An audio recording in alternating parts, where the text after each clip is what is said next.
आज मैं आपको एक फैंटेसी फिल्म दिखाऊंगा जिसका नाम है टेल्स ऑफ टेल्स। ये राजा राजकुमारी के गाने की परफॉर्मेंस को एंजॉय कर रहा था। तभी अचानक उसे एक कीड़ा उसके हाथ पर दिखाई देता है।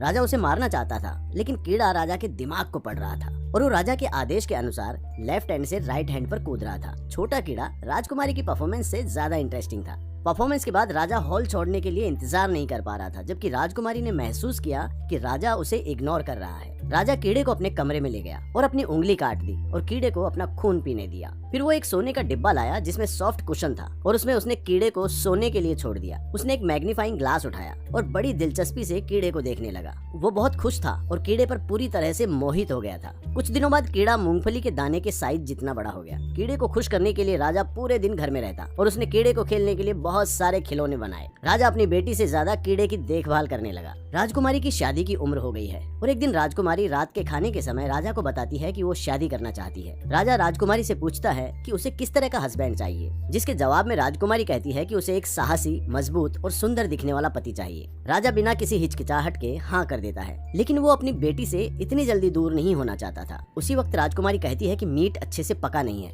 जिससे राजा को अपने कीड़े की याद आती है। वो एक बर्तन में मीट लेकर अपने कमरे में चला जाता है और धीरे से कीड़े को पुकारता है। हम देखते हैं कि कुछ ही हफ्तों बाद कीड़ा पहले से 100 गुना बड़ा हो गया है। राजा उसे मीट खिलाता है और धीरे से उसकी पीठ पर हाथ फेरता है, इस उम्मीद में कि कीड़ा ज्यादा स्ट्रॉन्ग बनेगा।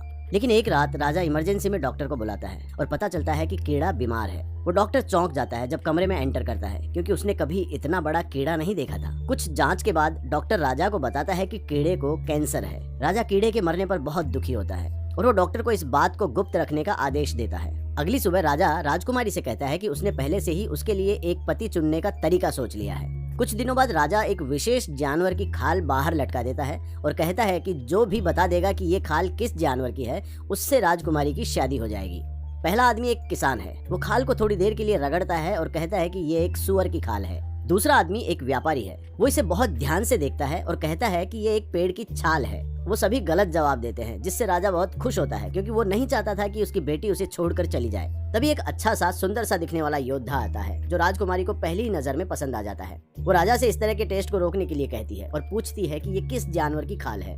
राजा राजकुमारी को उत्तर देता है। राजकुमारी अपने पिता का जवाब सुनकर परेशान हो जाती है जब उसे ये पता चलता है कि ये एक कीड़े की खाल है, और यही कारण था कि इसका कोई सही जवाब नहीं दे पाया था। योद्धा भी गलत साबित होता है। उसे लगता है कि ये एक विशाल समुद्री गाय है। अचानक एक बदसूरत सा दिखने वाला राक्षस वहाँ आता है, जिसको गार्ड्स रोक लेते हैं, पर राजा निष्पक्षता दिखाते हुए उसे टेस्ट में भाग लेने की परमिशन दे देता है, क्योंकि राजा को विश्वास है कि ये बेवकूफ सा दिखने वाला राक्षस सही उत्तर नहीं दे पाएगा। राक्षस खाल के पास जाता है, उसे ध्यान से सूंघता है और फिर तुरंत सही उत्तर दे देता है। राजा शॉक्ड है और राजकुमारी इतनी डरी हुई है कि आंसू भरी आंखें लिए हॉल से बाहर भागती है और अपने आप को खत्म करने की धमकी देते हुए वो महल के टॉप पर पहुंच जाती है। लेकिन राजा का कहना है कि एक राजा के रूप में वो अपनी बात से पलट नहीं सकता। अपने पिता की इज्जत रखने के लिए राजकुमारी राजा की बात मान लेती है और रोते हुए महल से बाहर निकलती है, जहाँ वो राक्षस से मिलती है। वो राजकुमारी का हाथ थामकर अपने घर की दिशा में निकल जाता है। कई घंटों तक चलने के बाद नाजुक राजकुमारी थककर जमीन पर गिर जाती है। राक्षस को राजकुमारी की हालत पर दया आ जाती है और वो राजकुमारी को अपनी बाहों में उठाकर पहाड़ चढ़ने लगता है। वो दोनों पहाड़ों की चोटी पर एक गुफा में पहुंचते हैं, जो राक्षस का घर है। राजकुमारी वहाँ जानवरों की हड्डियां देखकर डर जाती है और वहाँ से भागना चाहती है, लेकिन वो जानती है ये पॉसिबल नहीं है। अब वो बस बैठकर महल की ओर देखती रहती है। राजकुमारी वहाँ से भागने की उम्मीद छोड़ देती है, लेकिन एक दिन राक्षस शिकार करने के लिए बाहर जाता है। तभी राजकुमारी को एक औरत दिखाई देती है, जो पहाड़ के दूसरी तरफ जड़ी बूटियां इकट्ठा कर रही है। राजकुमारी उस औरत से मदद मांगती है। वो औरत उसे बचाने के लिए तैयार तो हो जाती है, लेकिन वो अकेला ऐसा नहीं कर सकती।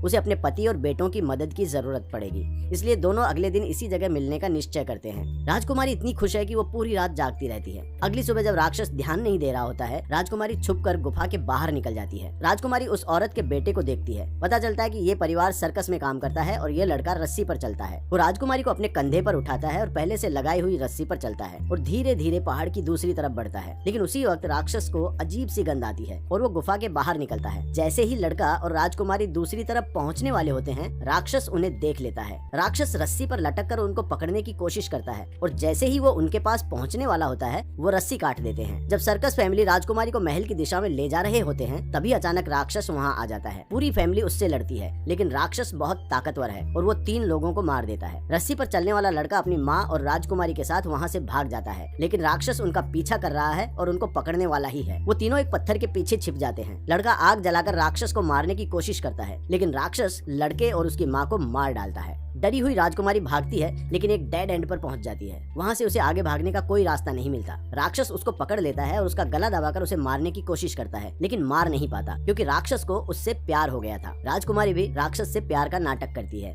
और मौका पाकर राक्षस को मार देती है। महल में राजा कीड़े और अपनी बेटी से दूर होकर बहुत दुखी और बीमार है। तभी उसको बताया जाता है कि उसकी बेटी वापस आ गई है। राजा राजकुमारी से मिलने जाता है और उसकी ये हालत देखकर बड़ा दुखी होता है। अगले दिन राजा अपना राज्य राजकुमारी को सौंप देता है और पूरा राज्य सेलिब्रेट करने के लिए वहाँ जमा हो जाता है। मूवी यहीं खत्म हो जाती है।